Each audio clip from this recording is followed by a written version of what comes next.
Hey, KU fans, welcome back to KU Sports Extra here at KUsports.com with Benton Smith. I'm Matt Tate. And Benton, I think it's the coolest thing I've ever seen.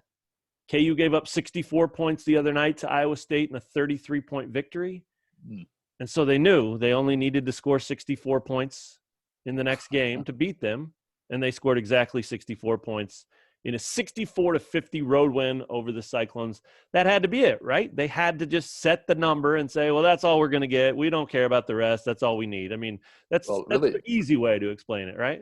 I guess. Really, they needed 65, though, if Iowa State scored 64 2 days ago. Okay, yeah. I'm just talking about so you don't lose. That's all I'm about, right? Right. No, you're right. You're right. And obviously, that's not what they did. They would have much rather scored 97 again. But yeah, I do think it's indicative of where their focus is at right now. Like, we talked about this a little bit earlier in the week, and, you know, the idea is just don't let the other team score, and whatever offense you get after that will be good enough. And today was a perfect example of that. They weren't good offensively at all, and they struggled to get good looks and make shots early and all that. But once they kind of took control midway through the game, it was really never in doubt. And obviously Iowa State looked like a team that was going to struggle to score the rest of the way. How much of that do you think is Iowa State just being 2-14 or whatever they are, and some of it was KU's defense? I mean, how do you kind of balance that out?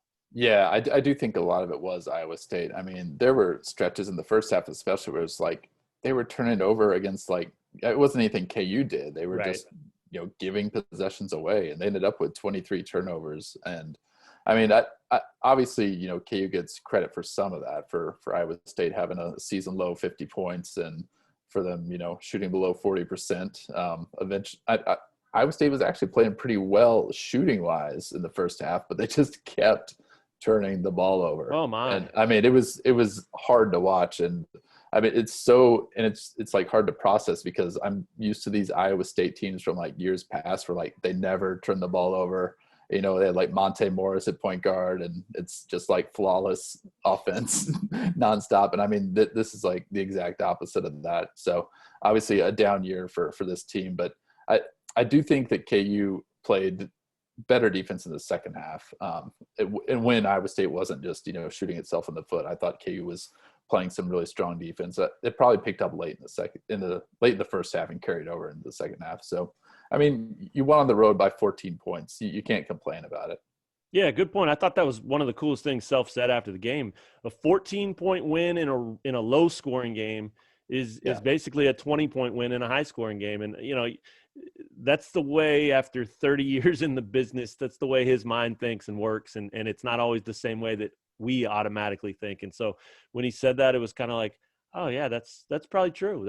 And you know, of course it's a little bit of coach speak because it makes the win sound better, right? But I do think it's fair. No, I mean, it's true. Yeah.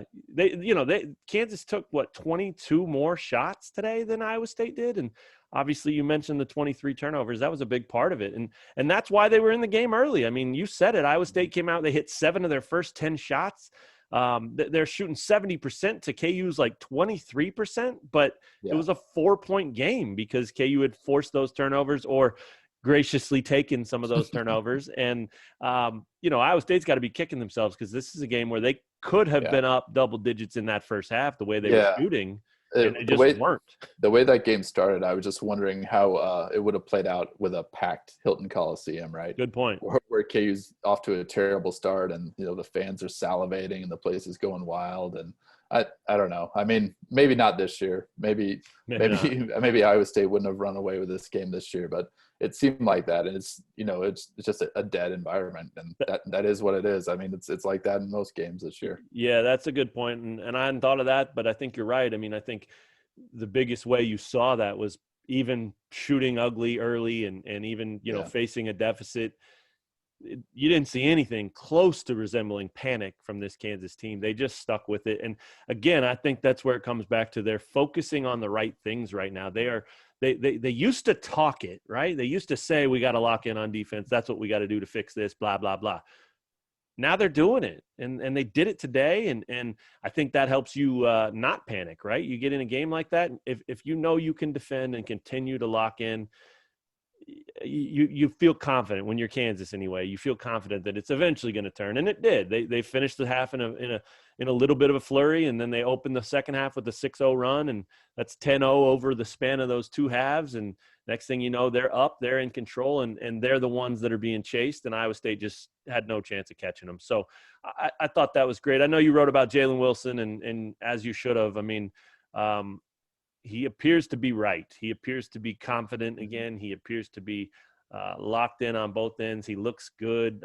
What was your main takeaway from his day? I mean, another double-double, 22 points, 10 rebounds. He looks like that guy we saw in the beginning of the season, and that is a huge, huge lift for this team. Yeah, I think Self made a pretty good point after the game about he's just now, it seems to be getting comfortable with the idea of playing with another big, right? Because, I mean, in December when he really – kind of exploded. A lot of times he was the quote unquote big out there in a 5-guard lineup. But now, KU has kind of gone away from that almost completely. And it's, either McCormick or Mitch Lightfoot is out there. And now Jalen Wilson is kind of found that role for himself, just being the 4-man who can still do those same things that he was doing when he was the quote unquote big in that 5-guard lineup. But I also think just his approach to the glass has been just outstanding the past couple of weeks, and that's helped him turn things around for him individually. Because I mean, if you just go out there and put in work, I mean, it's kind of one of those things where like the game's going to reward you for doing the dirty work, and I think that has helped him kind of transition out of that rough patch that he was going through in January too. So he's playing really well right now. Was that 4 games in a row with a double-double? Yeah. I mean, I like, and we've talked about this before, how assertive he's been offensively. I mean, I think that's what KU needs from him. Very good point. I think he, you saw even when he was slumping shooting the ball, I don't think he ever checked out. I don't think he ever, he was down on himself. You could see it. Yeah. His body language was, man, when am I going to make a shot again? That kind of thing during that stretch. But he continued to attack, and sometimes against better judgment where he turned the ball over off his thigh or something like that. But it was just the mindset. He continued to attack. He continued to get on the glass. And I think that helped him a lot, kind of maintain who he is and his identity. And then now that the shot's fallen again, he's back to where he was. But yeah, I mean, he's exactly what they need. And that's a great point about the playing with the other big. And look, David McCormick, man, another game in double digits, 6 of 12 from the floor. Dave's a weird case because you can watch him and you can come away and you can say, God, he just wasn't very good. And then you look at his numbers and he finished with 13 and 8 and 6 of 12 from the floor. I mean, who's not going to take that from their big man, And then on top of that, you're starting to see, and he talked about this a little after today's game, you're starting to see him play right? Like they throw it into him, and it used to be the black hole thing, and it would go up, and there's still times where it does do that. He's not fully cured of that idea yet, but you're seeing him now look opposite and use the way the floor is spread around him and make the right pass. I mean, he hit Ochai for a big-time 3 in the corner or the wing that put Kansas up 10, and really I thought was the knockout blow midway through the second half. He found Jalen Wilson late on the other wing. And I mean, it's just, that's the perfect example of how those two are starting to complement each other, right? I mean, they're both comfortable and they both needed to get there, and it was a little bit of a climb, but this team's far from perfect. They're far from where they want to be. They have won 3 in a row. They're feeling good about themselves again, but 2 of those wins are against one of the worst teams in Power 5, right? So it's kind of take it with a grain of salt. I probably said that in the other KU Sports Extra after Iowa State, but I think you have to remember that. But they did beat Oklahoma State on Monday, and they do have K-State coming up, another winnable game. After that, this team has 3 ranked teams to close the regular season, and I think that's where we'll find out where they are and who they are. Any idea? I mean, do you have any feel for what they're going to be going into those 3 games? I mean, they look like 3 really tough games, but this team also looks a lot better than they have, even when you don't consider the opponents. Yeah, it's so funny because, after that game against Iowa State on Thursday night, I was thinking like, boy, that KU is really, kind of turning things around. And then watching that ugly first half today, I was like, oh yeah, they're just going to be this impossible to predict team because that's just who they are. I mean, they're kind of up and down and all over the place, and they're definitely capable of beating Texas Tech and, going down to Texas and avenging their worst loss of the season. I mean, there's no doubt they can do it, but you almost never know what to expect out of this team on any given day. Yeah. When they're at their best, they're great. I think we saw that in December. They were a top 10 team, and that was accurate. At that point of the year, that's the level they were playing at. Yeah. And right now, I think they're just trying to find that consistency. I think they are getting closer, but I think they still have to beat a legit top 15 team again. Yeah, well, they'll get their cracks, obviously, coming up. Wednesday, they're at K-State. That game used to be on Tuesday, but they moved it back a day, and I'm sure both teams will happily take the extra day of rest and prep and all that stuff. But yeah, we'll find out, man, in those final 3 games of the season. And I think, look, if they win 1 or 2 of those even, I think that's when you could start saying, yeah, this team could be dangerous in March, right? And if they lose all 3, I think you kind of go back to maybe they just aren't. Maybe they just don't have it, right? But we're not there yet, and I'm sure they'll take all the confidence in the world going into that if they can knock off K-State and feel good about winning 4 in a row, 2 on the road. I mean, there's no reason to think they don't go into those games doing exactly what you said, which is feeling like they can win. Now it's just a matter of executing and playing the right way and doing the right things. And so they're building habits, though. That's how I kind of look at it. They're building the right habits right now, and Bill Self is earning his money. He's been preaching at these guys to lock in defensively and play for each other and play the right way. And he's probably had to tell this team that more than maybe any team he's had.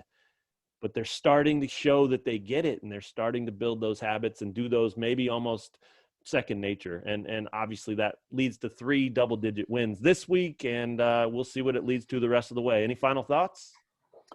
I thought it was interesting. Self brought up after the game that they kind of changed up their ball screen defense about a month ago, and now it's kind of rounding into form where guys are more comfortable and they're not, missing assignments and that type of thing, and that makes sense. And I mean, obviously that came at a time of the season where they were really kind of struggling. So you add that, a new defensive wrinkle when you're not playing your best basketball.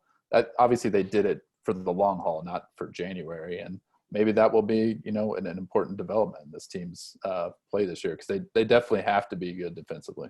Good point. And that's the deal, right? We talked about it all off season. We talked about it in the preseason and going into the start of the season. This is a different team than last year. So they have to play different. And it took them a while to figure that out. It took a while to figure out what that meant. And you said it, maybe they are starting to round into form of feeling good about what that is. And better late than never, I guess, right? So we'll see what they do with the final 4 games of the regular season, and then we'll see. We'll know more then, obviously, about what kind of out they'll be in the postseason. So it's crazy that it's almost here. I just don't get it. I understand how calendars work, but I don't get how we're here. So we'll see what happens Wednesday night over in Manhattan, and then 3 big ones after that. For Ben Smith, I'm Matt Tate. KU wins it today, 64-50 in Ames, Iowa. They moved to 15-7 overall and a pretty darn respectable 9-5 in the Big 12 Conference. Certainly trending in the right direction. Thanks for checking out KU Sports Extra, and we'll talk to you guys again real soon.